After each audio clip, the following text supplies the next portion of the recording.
الحمد لله وكفى وسلام على عباده الذين اصطفى أما بعد فأعوذ بالله من الشيطان الرجيم بسم الله الرحمن الرحيم وما أرسلناك إلا رحمة للعالمين صدق الله مولانا العظيم ونحن على ذلك لمن الشاهدين والشاکرین والحمد للہ رب العالمین۔ درود پاک۔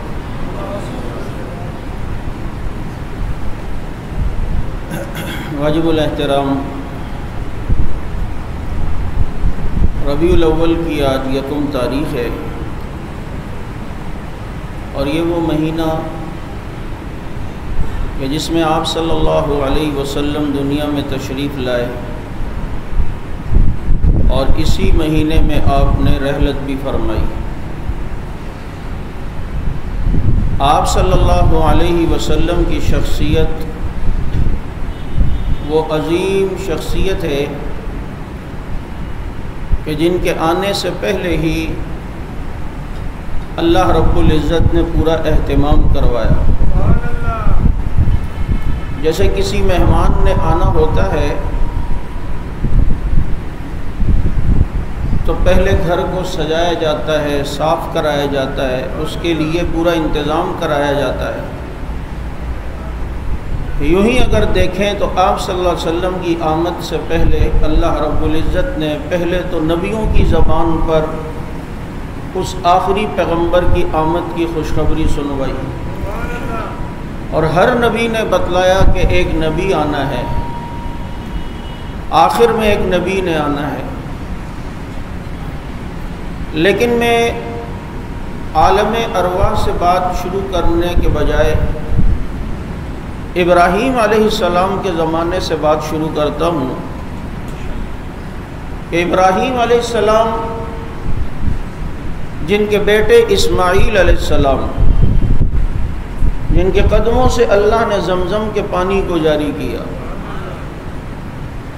ایک نبی کی ایڑیاں وادی غیر ذی زرع پہ لگی، اللہ نے نبی اسماعیل کی ایڑیوں کی برکت سے پانی جاری کیا۔ ایک فیض آج تک مل رہا ہے۔ تو جس اسماعیل کی ایڑیوں سے زمزم کا فیض جاری ہوا وہ آج تک نہیں رکا، تو یہی قدم تو کبھی صدیق کے کندھوں پہ بھی لگے تھے، پھر وہاں کا فیض کیسے ختم ہو سکتا ہے؟ زمزم کی قدر کرتا ہے جس پر اسماعیل کے قدم لگے، صدیق کی قدر نہیں کرتا جس پر خدا کے حبیب کے قدم لگے۔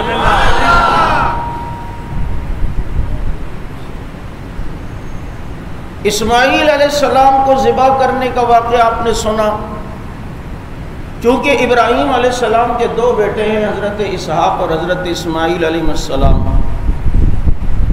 ہمارے نبی حضرت اسماعیل علیہ السلام کی اولاد میں، اور اسماعیل علیہ السلام کی اولاد میں اللہ نے ایک ہی نبی پیدا کیا، اور وہ سارے نبیوں کا امام، انہیں ذبح ہونے سے بچایا۔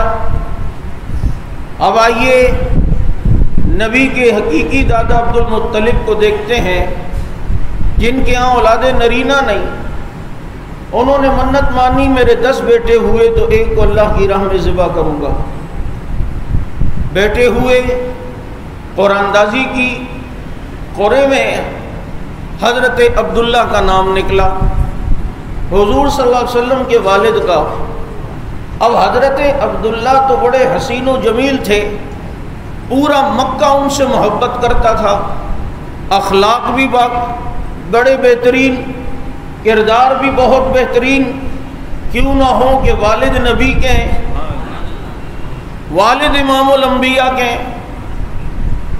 اور پھر عبداللہ کے نام پر قرہ نکلا، سارے مکے والے آ گئے، عبد المطلب کو کہا کہ اسے نہ ذبح کرو، اپنے اور بیٹوں میں سے کسی کو ذبح کر دو۔ عبداللہ جس کی پیشانی پہ دیکھو چمک کتنی ہے، جس کے چہرے پہ دیکھو نور کتنا ہے، بڑے پریشان ہوئے۔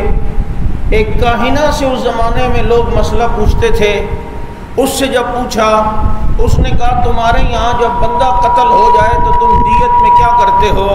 کہتے ہم 10 اونٹ دیتے ہیں۔ تو کہا ایک طرف قرے میں عبداللہ کا نام لکھو، ایک طرف اونٹوں کا نام لکھو، اور قرہ نکالو، اگر اونٹوں کا نام نکل آیا تو عبداللہ کو بچا لو، اونٹ ذبح کر دو، اور جب تک عبداللہ کا نام نہ نکلے قرہ نکالتے رہو۔ قرہ جب اٹھاتے نام عبداللہ کا آتا، 10 اونٹ ذمے ہو گئے۔ پھر قرآن اندازی ہوئی، پھر حضرت عبداللہ کا نام آیا، پھر 10 اونٹ اور ہو گئے، پھر قرآن اندازی کی، پھر عبداللہ کا نام آیا، پھر 10 اونٹ اور ذمے آ گئے۔ یوں کرتے کرتے 10ویں مرتبہ اونٹوں کا نام نکلا، اور یوں 100 اونٹ دے کر آپ صلی اللہ علیہ وسلم کے والد کو بچایا گیا۔ اسی لیے نبی نے فرمایا انا ابن الذبیحین، میں 2 ذبیحوں کا بیٹا ہوں۔ میرا جو دادا تھا اسماعیل، اسے بھی اللہ نے ذبح ہونے سے بچایا، اور میرے حقیقی والد کو بھی اللہ نے ذبح ہونے سے بچایا۔ اور پھر مناسبت ایسی ہے کہ اسماعیل علیہ السلام جن کے پاؤں سے اللہ نے ایڑیوں سے ان کی برکت سے زمزم کو جاری کیا، اور یہ زمزم قبیلہ جرہم وہ آئے اور انہوں نے کسی زمانے میں وہاں پورے محلے کا کچرا گن ڈال کر زمزم کو بند کر دیا، اور یہ سلسلہ کئی صدیوں تک چلتا رہا۔ عبد المطلب مکے والوں کو پتہ تھا کہ یہاں کسی زمانے میں زمزم کا پانی ہوتا تھا، اور مکۃ المکرمہ میں پانی کا اور کوئی نظام نہیں تھا۔ چنانچہ ان سے آ کر کسی نے کہا آپ بیت اللہ کے متولی ہیں، آپ دعا کریں کہ اللہ وہ جگہ ہمیں دکھائے، ہم اس جگہ پر کھدائی کریں۔ عبد المطلب نے بیت اللہ میں طواف کیا، اللہ سے دعا مانگی، اور پھر اللہ نے عبد المطلب کو خواب دکھایا۔ 3 دن خواب آتا رہا، تیسرے دن خواب آیا اور کوئی آ کے کہتا ہے کہ احفر زمزم من بین فرس و دم، زمزم کی کھدائی کرو گوبر اور خون کے درمیان کی جگہ سے، اور اس درمیان کی جگہ پر انہیں چونٹیوں کے غول بھی دکھائے گئے کہ کافی ساری چونٹیاں وہاں ہیں۔ صبح اٹھے، سوچتے ہیں کہ خواب تو آیا ہے کہ زمزم کھدائی کرو گوبر اور خون کے درمیان والی جگہ، لیکن یہ گوبر اور خون کے درمیان سے کیا مراد ہے؟ بیت اللہ کے سامنے بیٹھے ہوئے سوچ ہی رہے ہیں۔ ایک آدمی بیت اللہ میں جانور ذبح کرنے کی نیت سے لایا، اس نے جانور کی گردن پہ چھری چلائی، خون نکلا، جانور بے قابو ہو کے بھاگا۔ یہ دوسری طرف جا کے جانور کو قابو کرتا ہے، وہاں قابو کر کے اس سے باقی ذبح کیا، اس کی اوجڑی نکالی، اوجڑی پہ کہیں چھری لگ گئی، اوجڑی سے سارا گوبر نکل آیا۔ عبد المطلب یہ دیکھ رہے تھے، ان کے ذہن میں خواب آیا کہ سامنے خون پڑا ہے اور یہاں گوبر ہے۔ ایک دم اٹھے اور اس کے درمیان کی جگہ کو دیکھنے لگے تو انہیں چونٹیوں کا غول نظر آیا۔ لوگوں کو اطلاع کی مکہ والوں خوش ہو جاؤ، زمزم کی حتمی جگہ پتہ چل گئی یہ کہاں ہے، یہاں پر اب زمزم کی کھدائی کرنی ہے۔ اب سارے قبائل آ گئے، آ کے کہنے لگے ہم بھی شامل ہوں گے۔ عبد المطلب نے کہا نا، یہ سعادت بنو ہاشم کو ملے گی، یہ صرف ہمارے قبیلے کو۔ اب آپس میں تلواریں نکلنے کا خطرہ تھا۔ پھر کاہنہ سے مسئلہ پوچھنے کے لیے نکلے۔ وہ مدینہ منورہ میں رہا کرتی تھی، راستے کا لمبا سفر، راستے میں کہیں پانی نہیں، یہ سارا قافلہ پیاس سے بے حال ہو رہا ہے، زبانیں حلق کو آ رہی ہیں اور پانی کا نام و نشان نہیں۔ عبد المطلب کا اونٹ اٹھا، نیچے سے پانی نکل آیا، پانی سب نے پیا۔ جا کے کاہنہ کو راستے کا یہ واقعہ بھی سنایا۔ اس نے کہا حق تو پھر عبد المطلب کا ہے کہ خواب بھی اسی نے دیکھا، پانی بھی اس کے اونٹ سے نکلا، اور یہ سب کچھ کیوں نہ ہو، یہ آمد ہے میرے مصطفیٰ کی، یہ اسی کی تیاریاں ہو رہی ہیں کہ دنیا کو یہ پتا چلے یہ زمزم اگر پہلے دنیا میں آیا تھا تو نبی کے والد حضرت اسماعیل کے قدموں کی برکت سے، اور آج اگر نظر آ رہا ہے نبی کے دادا عبد المطلب کی برکت سے۔ یہ ساری سعادتیں تاکہ نبی کو ملیں، اور اللہ نے نبی کو بھیجا، لیکن ابراہیم نے دعا کی۔ حضرت ابراہیم علیہ السلام دعا کرتے ہیں، بیت اللہ کی تعمیر کی۔ تعمیر کرنے کے بعد حضرت ابراہیم علیہ السلام ہاتھ اٹھاتے ہیں اور دعا کرتے ہیں کہ ربنا وبعث فیہم رسولا، اللہ اس مکے میں ایک رسول بھیج دے. یہ گھر تو میں نے تعمیر کر دیا لیکن اس کو آباد بھی تو کرنا ہے، اور اس رسول کا منصب کیا ہو؟ یتلو علیہم آیاتہ ویزکیہم، اس نبی کا منصب یہ ہو وہ قرآن کی تعلیم دے، حکمت کی باتیں سکھائے. لیکن ایک جملے پہ غور کرنا، فرمایا وَيُزَكِّيهِمْ، وہ ان مکہ والوں کا تزکیہ کرے، آپس میں لڑنے والوں کو بھائی بھائی کرے، جاہلوں کو عالم بنا دے، دست و گربا کو رحماء بینہم بنا دے. وَكُنْتُمْ عَلَى شَفَا حُفْرَةٍ مِّنَ النَّارِ کے جو مصداق ہوں انہیں اولئک ہم الوارثون، جنت کا وارث بنا دے. جو جہالت کی دلدل میں پھنسے ہوئے ہوں یہ نبی ان کے دل کا ایسا تزکیہ کرے کہ پھر وہ آسمان کی بلندیوں سے بھی زیادہ اپنے وجود میں علم رکھتے ہوں. ربا یہ میری دعا قبول فرما. میرا سوال یہ ہے، حضرت ابراہیم دعا کرتے ہیں وَيُزَكِّيهِمْ، منکرین صحابہ سے سوال یہ ہے کہ ابراہیم نے دعا کی یا نہیں کی؟ کہتے کی ہے. میں نے کہا کون سی کی ہے؟ کہا یہ والی کی ہے. میں نے کہا اس میں لفظ یزکیہم ہے یا نہیں کہ وہ آ کر تزکیہ کرے، دلوں کو صاف کرے، نفاق کو ختم کرے، کفر کو مٹا کر دلوں میں خدا کے ایمان کو بھر دے، شرک کو مٹا کر خدا کی توحید ان کے دلوں میں راسخ کر دے. یہ نبی نے دعا کی؟ کہتا ہے ہاں یہی کی. میں نے کہا اب نبی آئے اور آ کر پھر تزکیہ کیا یا نہیں کیا؟ اگر وہ کہتا ہے کیا ہے تو کہے کہ پھر اپنے بڑوں کی کتابوں کو جلا دے، پھر جناب جس میراثی نے بکواس کی ہے جا کر اس کے منہ پہ تھوک دے. جو کہتا ہے نبی کے بعد جناب صرف 3 مسلمان تھے باقی کوئی مسلمان نہیں رہا، تو بتا پھر تزکیہ کس کا ہوا ہے؟ پھر دلوں میں توحید کس کے بھری ہے؟ پھر بتانا شرک و کفر کو مٹا کر اللہ کی توحید کس کے دل میں بھری ہے؟ تزکیہ دل تو یہ ہے دل کی ساری بیماریاں، ساری کدورتوں کو ختم کر دیا جائے. اگر دل میں ٹیڑھ ہے اسے سیدھا کر دیا جائے، آپس میں بغض ہے تو محبت کے ساتھ آپس میں رہنے والے بن جائیں، اگر جہالت ہے تو دل میں علم بھر دیا جائے. یہ دعا جو پیغمبر ابراہیم کی ہے یہ قبول ہوئی یا نہیں ہوئی؟ اگر ہوئی ہے تو ماننا پڑے گا اس نبی کی نگاہ کی برکت سے اس مکہ والوں کے، اس صحابہ کے دلوں کا تزکیہ اللہ نے کیا، ان کے دلوں کو صاف کیا. جبھی تو رب العزت نے ان کی کدورتوں کو ختم کر کے فرمایا رحماء بینہم، آپس میں محبت کرنے والے ہیں. کہ تزکیہ اس پیغمبر نے کیا کہ کس نے قطروں کو ملایا دریا کر دیا، کس نے ذروں کو ملایا صحرا کر دیا، کس کی حکمت نے کیا یتیموں کو در یتیم اور غلاموں کو زمانے بھر کا مولا کر دیا. خود نہ تھے جو راہ پہ اوروں کے ہادی بن گئے، کیا نظر تھی جس نے مردوں کو مسیحا کر دیا. اس پر آ کر وہ طبقہ کہتا ہے کہ وہ یزکیہم سے مراد یہ ہے کہ نبی نے علی کا تزکیہ کیا ہے، حسن کا کیا ہے، حسین کا کیا ہے. میں نے کہا بالکل کیا ہے، لیکن میرے عقیدے کے مطابق تیرے عقیدے پہ یہ بھی نہیں ہے. کہتا ہے کیوں؟ میں نے کہا تزکیہ تو اس کا کیا جاتا ہے پہلے دل کسی اور حالت میں ہو بعد میں بدل دے، اسی کو تو پیغمبر انقلاب کہتے ہیں. لیکن تو کہتا ہے تزکیہ ہوا ہے، ہم شاید کو مانتے ہیں. وہ یقین وہ یزکیہم، اس سے مراد علی ہے، فاطمہ ہے، حسن ہے، حسین ہے. میں نے کہا اب آ ذرا جنگوی کے بیٹے کے سامنے، تیرے دیکھ عقیدے کی پرخچے کیسے اڑتے ہیں. اب کہتا ہے کیوں؟ میں نے کہا تو کہتا ہے ان کا تزکیہ ہوا، دوسری طرف کہتا ہے یہ امام ہیں اور یہ معصوم ہیں، اور معصوم تو پیدا ہی تزکیے کے ساتھ ہوتا ہے.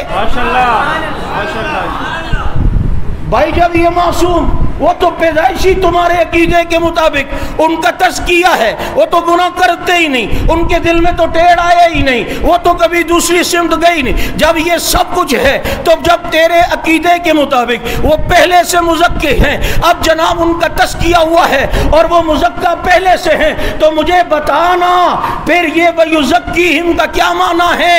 یہ یہی معنی ہے کچھ وہ لوگ تھے جو پتھروں کو سجدہ کیا کرتے تھے، لیکن نگاہ نبوت نے ایسا پلٹا کہ آج خدا کو سجدہ کرتے ہیں، جو پہلے جھنڈیوں کو پوجا کرتے تھے اور آج رب کو پوجا کرتے ہیں، جو پہلے پتھروں سے مانگا کرتے تھے، اب تزکیہ ایسا ہو چکا ہے کہ بیت اللہ میں گڑے ہوئے حجر اسود کو بھی بوسہ دینے سے پہلے عمر کہتا ہے نہ چومتا اگر میرا محمد تجھے نہ چومتا، نہ تو نفع کا مالک ہے نہ نقصان کا مالک ہے، چومتا اس لیے ہوں کہ حجر اسود تجھے محمد نے چوما ہے۔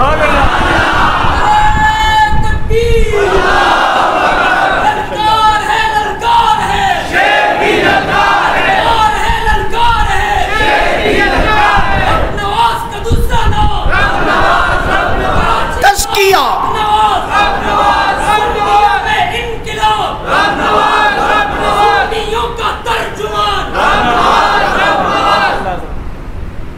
دل تو چاہ رہا ہے آج نعرے ہی لگاؤ۔ میں ابھی سیدھا اسلام آباد سے ایئرپورٹ سے سیدھا یہاں آیا ہوں، صرف بس کپڑے چینج کیے ہیں تاکہ کچھ کپڑوں پہ بھی تزکیہ نظر آئے۔ ہمیں پتہ ہے کیسی تھکاوٹ ہے، لیکن سفر خوشگوار تھا۔ فاروقی صاحب بھی ساتھ ہی بیٹھے تھے جہاز میں، فضاؤں میں اڑ رہے تھے، لیکن کچھ اور ہی سوچ رہے تھے کہ ہم ان فضاؤں میں اڑ کر بڑے خوش ہوتے ہیں کہ جناب کتنی بلندی پہ پہنچ گئے۔ ان کی بلندی کے کیا کہنے جن کو نبی نے اصحابی کا نجوم کہہ دیا ہو، ان کو آسمان کے ستارے کہہ دیا ہو۔ اور کیوں نہ کہیں کہ تزکیہ کس نے کیا؟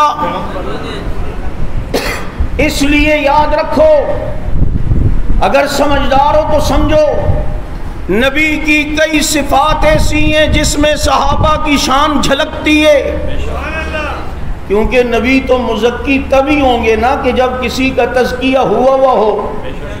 بھائی امام تو تبھی آدمی کہلاتا ہے پیچھے مقتدی بھی ہوں، نہیں سمجھ آ رہی؟ استاد تو تبھی تو کہلاتا ہے کہ جب سامنے شاگرد بھی ہوں۔ اگر میرے نبی معلم ہیں تو شاگرد بھی تو کوئی ہوں گے، اگر میرے نبی مزکی ہیں تو مزکہ بھی تو کوئی ہوں گے، اگر میرے نبی مبشر ہیں خوشخبری دینے والے ہیں تو کسی کو خوشخبری تو دی ہوگی کہ میں نے جنت میں دیکھا تیرا محل تھا، میں نے جنت میں دیکھا تیرے قدموں کی بلال آواز آ رہی تھی، نعمان میں نے جنت میں دیکھا تیری آواز میں قرآن وہاں تک سنا جا رہا تھا۔ کسی کو تو جنت کی خوشخبریاں سنائیں، بلکہ ایک محفل میں بیٹھے ہوئے تو بتا ہی دیا ابو بکر فی الجنہ، عمر فی الجنہ، عثمان فی الجنہ، علی فی الجنہ، طلحہ فی الجنہ، سعد فی الجنہ، سعید فی الجنہ، زبیر فی الجنہ، عبد الرحمن فی الجنہ، ابو عبیدہ فی الجنہ، یہ سارے جنت میں ہیں۔ بابا مبشر تو نبی تب ہوں گے، خوشخبری دینے والے تو تب ہوں گے نا جب کسی کو خوشخبری سنائی ہوگی۔ اور ایک خوشخبری آج دنیا سناتی ہے کہ بارش ہوگی، پتہ چلتا ہوئی نہیں، کیونکہ خوشخبری جو یہاں دے رہے ہیں اس کا کچھ نہیں پتا کہ کیا بدل جائے، حالات بدل جائیں، اس کو تو آگے کا نہیں پتا۔ خوشخبری تو یہاں بھی دیتے ہیں، آؤں گا تو تبدیلی آ جائے گی، پیٹرول بالکل 10 روپے لیٹر ہو جائے گا، 27 روپے لیٹر ہو جائے گا، لیکن یہ نہیں پتا تھا آگے 100 کا بھی اضافہ کرنا ہے۔ آپ خوش ہو کیونکہ یہاں خوشخبری دینے والوں کا بھروسہ نہیں ہے، لیکن مدینے کے ماحول میں جو نبی خوشخبری دے رہا ہے وہ بذریعے وحی دے رہا ہے. وما ينطق عن الهوى ان هو الا وحی یوحی. ایسا بھی نہیں ہے کہ آپ خوشخبری دے دے اور کل کہیں نعوذ باللہ او مجھے پتہ نہیں تھا تمہارے حالات یوں ہو جائیں گے، وہ خوشخبری میں واپس لیتا ہوں اس لیے کہ محمد ہرگز نہ گفتے تھا نہ گفتے جبرائیل. یہ تو بولتے ہی نہیں ہے جب تک جبریل نہ بولے، اور جبریل بولتا ہی نہیں ہے جب تک رب الجلیل نہ بولے. تو جن جن کو خوشخبریاں دی وہ قیامت کی صبح تک ہیں، وہ قیامت کی صبح تک ہیں. وہ خوشخبری دینے والا میرا پیغمبر ہے، محمد الرسول اللہ صلی اللہ علیہ وسلم کی ذات ہے. یہی ربیع الاول جن کے آمد کا بھی مہینہ ہے، جن کے جانے کا بھی مہینہ ہے، وہ آئے نہیں لیکن اثرات پہلے سے اللہ نے دنیا میں دکھائے. کیوں کہ جب صبح صادق ہونے والی ہوتی ہے، سورج نکلنے والا ہوتا ہے، اس سے پہلے ہی روشنی نظر آنا شروع ہو جاتی ہے، جو دلیل ہوتی ہے کہ بس سورج نکلنے ہی والا ہے. آپ جب فجر کی نماز پڑھ کے جاتے ہیں حالانکہ سورج نہیں نکلا ہوتا، اس وقت تک کسی نے فجر نہیں پڑھی ہوتی تو وہ فجر پڑھ سکتا ہے کیونکہ ابھی سورج نکلا ہی نہیں، لیکن روشنی تو نظر آ رہی ہوتی ہے نا. یہ ابھی نبی آئے نہیں لیکن یہ حالات بتا رہے ہیں کہ حضرت آمنہ کے جسم سے خوشبو کیوں آ رہی ہے، ان کے جسم سے خوشبو کیوں نہ ہو، کہ ان کے پیٹ میں تو آمنہ کا وہ در یتیم ہے کہ جس نے پھول کو بھی خوشبو بخشنی ہے، جس نے جہاں کو بھی خوشبو بخشنی ہے. پھر یہی آمنہ ان کے جسم پر جب میرے نبی کے آنے کے آثار کیوں نہ ہو کہ سہیلیوں کے ساتھ پانی بھرنے کے لیے جائیں اور سہیلیاں کنویں میں ڈول ڈال کے پانی نکالیں، جب باری میرے نبی کی والدہ آمنہ کی آتی ہے پانی اوپر ہو کر اوٹ مہار پہ خود آ جاتا ہے. وہ نبی نے تیرا فارمولہ ہی ختم کر دیا جو تو کہتا ہے کنواں پیاسے کے پاس نہیں جاتا، پیاسا کنویں کے پاس جاتا ہے. اس نے بتا دیا یہ کنواں بھی میرے نبی کا پیاسا ہے.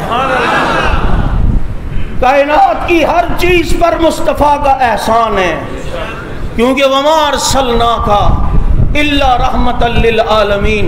اثرات نظر آ رہے ہیں. یہی نبی کے والد عبداللہ ہیں، جا رہے ہیں سفر پر، ایک گاؤں کے قریب سے گزرے، کچھ لڑکیاں پانی بھر رہی ہیں. علاقے کی سردار کی بیٹی نے عبداللہ کو دیکھا، کہا آپ شادی شدہ ہیں؟ کہا نہیں، یہ نہیں کہا. کہا کہ آپ ایسا کریں اپنے گھر پر، میرے گھر پر اپنے والد کو میرے رشتے کے لیے بھیجیں. اب جناب یہ کہہ کے چلی گئی، یہ سفر سے واپس آئے، والد کو بتایا ایسی ایک لڑکی ملی، اس نے خود کہا کہ نکاح کا چلتے ہیں. عبد المطلب ساتھ چلے گئے. جب گھر پہ بٹھایا وہ لڑکی سامنے آئی، کہا جی ان کا رشتہ چاہیے. کہا ہاں. تو اس لڑکی نے فوراً کہا میں آپ سے شادی نہیں کرنا چاہتی. کہا کہ یہ کیا بات ہے، بلایا بھی خود اور اب انکار بھی کرتی ہو. اب وہ تو قبائل کے لوگ تھے، پٹھان ٹائپ کے، وہ تو چھوٹی چھوٹی بات پہ ٹوپک جمع قانون دے، دا غیرت مسئلہ زمانہ. اب بتاؤ تو نے بلایا، اب رشتے کی بات ہو کہ اب انکار، یہ ہو سکتا ہے کیا؟ اب آپس میں لڑائی کا اندیشہ تھا. لڑکی نے کہا دیکھے ناراض نہ ہو، عبداللہ کی لگتا ہے پہلے شادی ہوئی ہے. کہا ہوئی ہے، آمنہ اس کی بیوی کا نام ہے. کیا ہوا دوسری شادی ہو گئی؟ کہا بات تو سنیں، میں نے اس لیے شادی کی حامی بھری، میں نے اس دن عبداللہ کی پیشانی پر ایک نور دیکھا اور اس میں مجھے اللہ نے آخری پیغمبر دکھایا. میں چاہتی تھی یہ میرا شوہر بنے اور عبداللہ کی وجہ سے وہ آخری پیغمبر کی ماں میں بنوں، لیکن آج جب وہ آئے ہیں تو ان کی پیشانی پہ وہ چیز نظر نہیں آئی. لگتا ہے جس کی تمنا میں نے کی تھی اللہ نے وہ آمنہ کو دے دی ہے. کیوں نہ ملے آمنہ کو، کہ آمنہ کا معنی امانت والی، خدا کی امانت امانت والی ہی کے یہاں آئے گی. حالانکہ نبی کے اور بھی چچا تھے عبد المطلب کے بیٹے، کوئی عبد مناف تھا، کوئی عبد شمس تھا، لیکن پیدا عبداللہ کے گھر پہ کیا. کوئی یہ نہ کہے والد عبد شمس سورج کا بیٹا، عبد مناف بت کا بیٹا، نہ کہا عبداللہ کے گھر میں پیدا ہوگا تاکہ دنیا کو پتا چلے اللہ کا سب سے بڑا بندہ اللہ کے بندے کے گھر پہ آیا ہے. اور مکہ میں پیدا کیا. مکہ ساری دنیا کا سینٹر ہے، بیت اللہ ساری دنیا کا سینٹر ہے، تاکہ اس نبی کو جس کو رب نے وسراج منیرہ کہا کہ یہ سورج ہیں، اس کی روشنی چاروں سمت برابر برابر جائے۔ سینٹر ہے بیت اللہ، اور یہاں پیدا ہوئے مکہ مکرمہ۔ میں کہا کرتا ہوں جب ساری چیزوں کا اہتمام رب نے نبی کے لیے کیا تو جس مقصد کے لیے نبی نے آنا تھا دین کی ترویج کے لیے، اس مقصد کے ذریعہ بننے والے ساتھی چن کے نہیں دیے ہوں گے؟ وہ بھی چن کے ملے، منتخب کر کے ملے۔ اسی لیے تو فرمایا ان اللہ نظر فی قلوب العباد فاختار محمدا، اللہ نے نبیوں کو دیکھا تو محمد کو چنا۔ ثم نظر فی قلوب الناس فاختار له اصحابہ، اور پھر جب نبی کے بعد امتیوں کو دیکھا، نبی فرماتے ہیں پھر میرے لیے میرے صحابہ کو چنا۔ ثم نظر فی قلوب الناس، ان کے دلوں کو دیکھا جب تو صحابہ کو چنا۔ میں ایک دن سوچ رہا تھا کہ حدیث پر کہ جب لوگوں کے دلوں کو دیکھا، عام امتیوں کے، ساری امتیوں کے، تو اس کے لیے نبی کے صحابہ کو چنا کہ اللہ نے ساری انسانیت کو دیکھا، دلوں کو، لیکن صحابہ کو چن چن کے الگ کرتے گئے۔ تم ان کی خدمت کے لیے ہو، تم ان کی خدمت کے لیے ہو، تم ان کی خدمت کے لیے۔ بابا ایسا کیا تھا صحابہ کے دلوں میں جو ہمارے دلوں میں نہیں؟ یہ میں سوچ رہا تھا، اللہ نے ذہن میں قرآن کی ایک آیت ڈال دی۔ ایک ذہن میں قرآن کی آیت آئی کہ نبی فرماتے ہیں اللہ نے پھر امتیوں کو دلوں کو دیکھا، پھر ایک ایک کر کے صحابہ کو چنا۔ صحابہ کے دلوں میں ایسا کیا اللہ کو نظر آیا جو ہمارے دل میں نہیں تھا؟ تو قرآن کہتا ہے اولئک کتب فی قلوبہم الایمان، اللہ نے صحابہ کے دلوں میں ایمان لکھ دیا۔ جب ایمان صحابہ کے دلوں میں لکھا ہوا تھا، اللہ نے ان ایمان والوں کو چن چن کر مصطفیٰ کے دامن میں دے دیا، میرے پیغمبر کے دامن میں دیا۔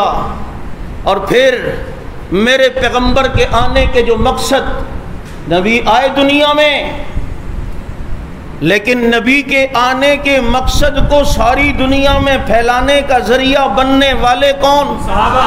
بولو کون؟ صحابہ۔ کون؟ صحابہ۔ نبی خود اکیلے تو نہیں تھے، بابا بدر میں گئے تو اکیلے تھے کیا؟ نہیں، اکیلے کہیں نظر نہیں آتے۔ ارے حیدری شہید رحمت اللہ علیہ نے بڑی عجیب بات کی، کہا جب تک جوڑ کا ملتا نہیں تھا نبی کو تو اکیلے نظر آتے تھے، سامان لے کر غار ہرا میں اکیلے، دو ہفتے تک اکیلے، کبھی مکے میں اکیلے، ساتھ کا کوئی ملتا نہیں تھا۔